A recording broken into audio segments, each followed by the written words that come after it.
మార్కెట్లో చాలామంది ఫాలో అయ్యేది ఓన్లీ చాట్స్. మార్కెట్ పెరుగుతూ ఉంటే అందరూ చాలా హ్యాపీగా ఉంటారు. కానీ మార్కెట్ ఎప్పుడైతే పడ్డం స్టార్ట్ అవుతుందో ప్రతి ఒక్కళ్ళు టెన్షన్తో భయపడిపోతూ ఉంటారు. చాట్ అనేది జస్ట్ ఒక విజిబుల్ ఇంక్ మాత్రమే, ఒక పేపర్ మీద రాసిన డైలాగ్ మాత్రమే చాట్ అనేది. కానీ అసలైన స్క్రీన్ ప్లే కంపెనీ యొక్క ఫండమెంటల్స్.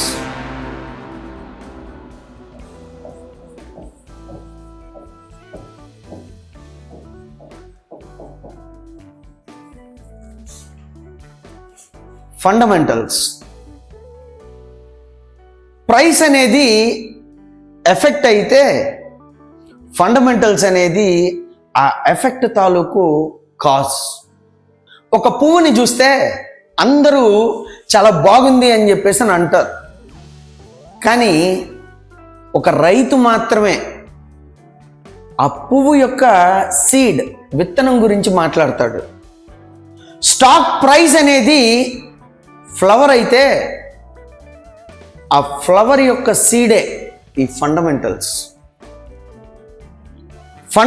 ఎందుకు ఇంపార్టెంట్ అంటే మార్కెట్లో అడ్రినలిన్ని చాట్ ఇస్తుంది, కన్విక్షన్ని ఫండమెంటల్స్ ఇస్తాయి. అడ్రినలిన్తో ఎంట్రీ చాలా ఈజీ, కానీ కన్విక్షన్ లేకుండా ఎగ్జిట్ అనేది ఇంపాసిబుల్.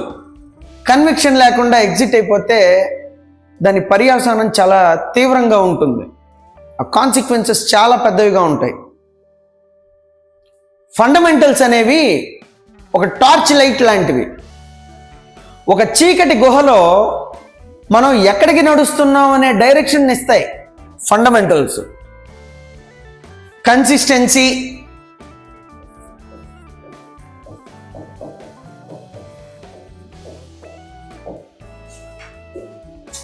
ఎఫిషియన్సీ,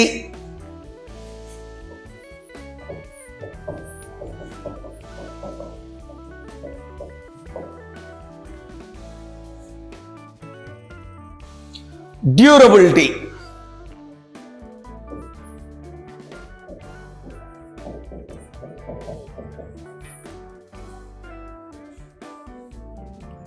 ఇవన్నీ ఫండమెంటల్స్లో రిఫ్లెక్ట్ అవుతాయి.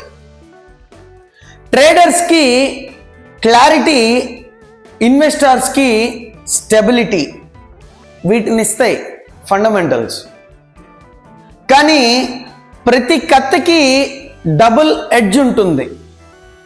ఫండమెంటల్స్ కూడా ఉంది చిన్న చిన్న మైనస్లు. ఫండమెంటల్స్ స్లోగా మూవ్ అవుతాయి. క్వార్టర్లీ రిజల్ట్స్ వచ్చే వరకు ట్రూత్ డిలే అవుతుంది. చార్ట్ ఆల్రెడీ ఆ రిజల్ట్ తాలూకు ఇంపాక్ట్ని ఇచ్చేసి ఉంటుంది. కనుక ఫండమెంటల్స్ ఒక్కటే సొల్యూషన్ కాదు. ఫండమెంటల్స్ అనేవి ఒక గైడెన్స్ మాత్రమే. మార్కెట్లో ఒక ఇల్యూషన్ ఒకటి ఉంది. స్టాక్ ప్రైస్ పెరిగితే కంపెనీ స్ట్రాంగ్ అని అనుకుంటారు, కానీ అది తప్పు. రివర్స్. కంపెనీ స్ట్రాంగ్ అయితేనే ప్రైస్ అనేది పెరగడానికి ఎక్కువ ఛాన్స్ ఉంటుంది. ప్రైస్లో కనిపించేది ఎక్సైట్మెంట్, ఫండమెంటల్స్లో కనిపించేది ఎగ్జిస్టెన్స్. ఎక్సైట్మెంట్ని చేసేవాడు గ్యాంబ్లింగ్ చేస్తాడు. ఎగ్జిస్టెన్స్ని గుర్తించిన వాడు వెల్త్ జనరేట్ చేస్తాడు. ఒక సినిమా ట్రైలర్ చూశాక క్రేజ్ వచ్చేస్తుంది. అలానే చాట్ చూడగానే మనకు కూడా ఇన్స్టంట్ ఎగ్జైట్మెంట్ వచ్చేస్తుంది. 2 minutesలో హైప్ అనేది క్రియేట్ అయిపోతుంది. ఫండమెంటల్స్ అనేది రివ్యూ లాంటిది. ఫండమెంటల్స్ని చూశాక మనకి ఒక క్లారిటీ వస్తుంది, ఈ చాట్ అనేది బాగుందా బాలేదా అని. మన రివ్యూ లాగా సినిమాకి. మూవీలో అసలు విషయం ఉందా లేదా అనేది తెలుస్తుంది. అలానే ఫండమెంటల్స్ చదివాక ఈ కంపెనీ అనేది వర్తా కాదా అని తెలుస్తుంది.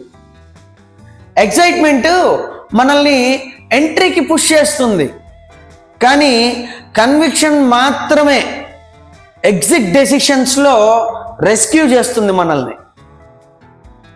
మంచి కంపెనీ అయితే హోల్డ్ చేస్తాం, డబ్బా కంపెనీ అయితే ఎగ్జిట్ అయిపోతాం క్లారిటీతో. ఫండమెంటల్స్ని ఇగ్నోర్ చేసి చార్ట్ మాత్రమే ఫాలో అయితే అది ట్రైలర్ చూసి సినిమా హిట్ అని డిసైడ్ చేయడం లాంటిది. ఫండమెంటల్స్ని మాత్రమే చూసి చాట్ని వదిలేస్తే అది రివ్యూ కోసం వెయిట్ చేస్తూ షోని మిస్ చేసుకోవడం లాంటిది. మార్కెట్లో డబుల్ లెన్స్ కావాలి. ఒకటి చార్ట్ తాలూకు స్పీడు, ఇంకొకటి ఫండమెంటల్స్లో ఉండే డెప్త్. రెండు కలిసినప్పుడే డెసిషన్కి స్ట్రెంగ్త్ వస్తుంది. ట్రేడర్కి చార్ట్ అనేది అడ్రినలిన్ ఇస్తుంది, ఇన్వెస్టర్కి ఫండమెంటల్స్ అనేవి ఆక్సిజన్ ఇస్తుంది. ఆక్సిజన్ లేకుండా అడ్రినలిన్ యూజ్లెస్, అడ్రినలిన్ లేకుండా ఆక్సిజన్ అనేది డైరెక్షన్లెస్, ఏముండదు. ఈ రెండిట్లో ఏది లేకపోయినా ట్రేడ్ అనేది ఫెయిల్, నో డౌట్. మార్కెట్లో సక్సెస్ అవ్వాలంటే ఈ రెండింటిని బ్యాలెన్స్ చేయాలి. బ్యాలెన్స్ చేసే టెక్నిక్ తెలుసుకోవాలి. ఫండమెంటల్స్ అనేవి ఎక్కడ చూసినా ఫార్ములాస్తో ఫిల్ అయి ఉంటాయి. నెంబర్సు, రేషియోసు, బ్యాలెన్స్ షీట్సు, క్యాష్ ఫ్లోసు, ఇలాగా ఒక పెద్ద మ్యాథమెటిక్స్ టెక్స్ట్ బుక్ లాగా ఉంటుంది. అందుకే చాలామంది ఒక ట్రేడ్ తీసుకునే ముందు ఫండమెంటల్స్ని స్కిప్ చేసేస్తారు, బోరింగ్ అని వదిలేస్తారు. కన్ఫ్యూషన్తో అసలు దాన్ని పట్టించుకోరు.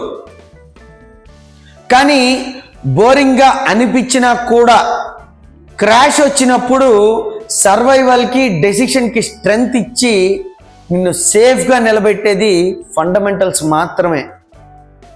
ఎక్సైట్మెంట్ని అట్రాక్ట్ చేసేది చార్ట్స్, కాన్ఫిడెన్స్ని ప్రొటెక్ట్ చేసేది ఫండమెంటల్స్. ఫండమెంటల్స్ అనేది ఒక సముద్రం. ఆ సముద్రంలో ప్రతి ఒక్క అల ఒక హిడెన్ ట్రూత్. ఈరోజు మనం సముద్రం దగ్గరకు వచ్చాం. నెక్స్ట్ వీడియోలో ఒక్కొక్క అల గురించి తెలుసుకుందాం.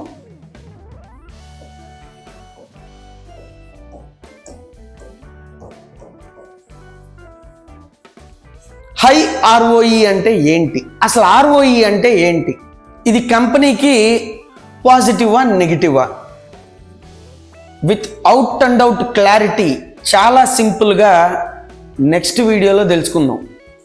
Thank you, bye.